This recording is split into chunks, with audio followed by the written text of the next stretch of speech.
Good morning everyone.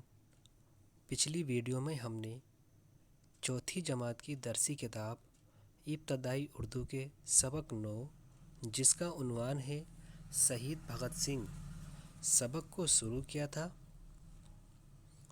और इस सबक का हमने कुछ हिस्सा मुकम्मल कर लिया था, जिसमें हमने पढ़ा था कि हिंदुस्तान को अंग्रेज़ों की ग़ुलामी से आज़ाद कराने के लिए एक लड़ाई लड़ी गई थी और जो लोग लड़ाई लड़ रहे थे उनके दो गिरोह बने हुए थे।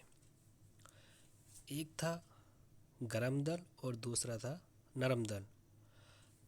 नरम दल के लीडर महात्मा गांधी जी थे और गरम दल की रहनुमाई भगत सिंह कर रहे थे। इसी दौरान एक जलियांवाला बाग का दर्दनाक वाक़या पेश आया था, जिसमें सैकड़ों बेगुनाहों का खून बहा था। इसी दौरान साइमन कमीशन के खिलाफ एक ज़बरदस्त जुलूस निकला, जिसमें लाला लाजपत राय को अंग्रेजी पुलिस ने बुरी तरह जख्मी कर दिया था, जिसकी वजह से कुछ अरसे बाद उनकी मौत हो गई थी। चलिए अब आगे पढ़ते हैं। भगत सिंह और उनके इनकलाबी साथी इस वाक़ये के बाद और ज़्यादा मुनज़्ज़म हो गए, यानी कि मुनज़्ज़म इकट्ठे। उन्होंने अंग्रेज़ों को ईंट का जवाब पत्थर से देने की ठान ली। 8 अप्रैल 1929 को सेंट्रल असेंबली में इजलास यानी सेशन के दौरान भगत सिंह और उनके साथियों ने उस पर बम फेंके। भगत सिंह के साथ सुखदेव और राजगुरु को भी गिरफ्तार कर लिया गया। यानी कि जब उन्होंने सेंट्रल असेंबली में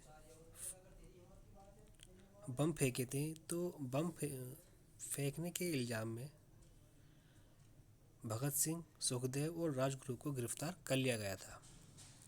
उन्होंने असेंबली के हॉल में इनकलाब जिंदाबाद के नारे लगाए और ऐसी पर्चियां हवा में उछाली जिन पर अंग्रेज़ों के जुल्म की दास्तान बयान की गई थी। ये भी याद रखने की बात है कि भगत सिंह और उनके साथियों ने असेंबली के जिस मुकाम पर बम फेंके वो खाली था, इसलिए कि वो किसी को मारना नहीं चाहते थे। उनका मकसद अंग्रेज़ों के जुल्म के खिलाफ अपने गुस्से का इजहार करना था। इसके बावजूद अंग्रेज़ों ने उन पर मुकदमा चलाया और तीनों साथियों को लाहौर सेंट्रल जेल में 23 मार्च 1931 को शाम 7:15 पर फांसी दे दी गई। भगत सिंह उस वक्त सिर्फ 23 बरस के थे। आज़ादी मिलने से बहुत पहले ही वो हमसे बिछड़ गए। वतन के लिए भगत सिंह की इस कुर्बानी से हौसला पाकर हज़ारों लाखों नौजवान आज़ादी की लड़ाई में कूद पड़े।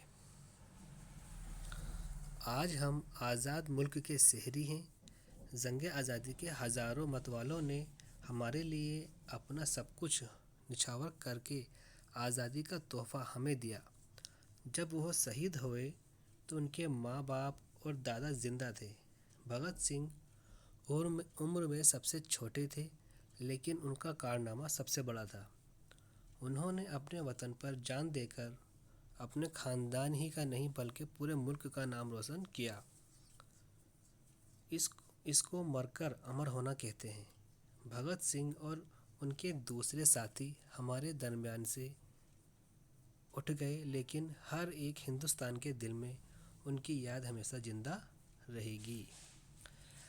प्यारे बच्चों, आज हमने इस सबक को मुकम्मल कर लिया है और अपनी आने वाली अगली वीडियो में हम इस सबक से इसके कुछ मसीकी सवालात यानी कि एक्सरसाइज सवालात को मुकम्मल करेंगे। तो चलिए मिलते हैं अपनी अगली वीडियो में। अल्लाह हाफिज़।